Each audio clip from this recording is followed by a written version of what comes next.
தக்காளி சட்னி வந்து எப்படி செய்யுதுன்னு பார்க்கலாம்.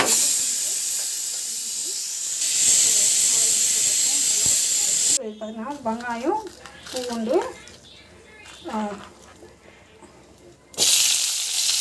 மிளகாய் மூணுக்கு வந்து போட்டு வதக்கலாம்.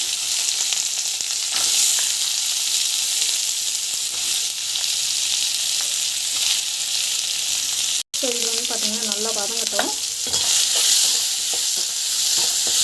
ஸோ இது வந்து பார்த்திங்கன்னா நம்ம வந்து மிக்சியில் போட்டுக்கலாம். பிகாஸ் நம்ம அப்படியே போட்டோம்னா மசியாது, மிக்சியில் போட்டு ஆரம்பிச்சிக்கலாம். ஸோ இது வந்து பார்த்திங்கன்னா நல்லா வதங்கிடுச்சு. ஸோ இதை கேஸ் கட்டி இது வந்து பார்த்திங்கன்னா நம்ம வந்து மிக்சியும் அரைச்சி வந்துட்டோம். ஸோ இதில் வந்து போட்டிருப்போம். ஸோ இதை நம்மளுக்கு வந்து பார்த்திங்கன்னா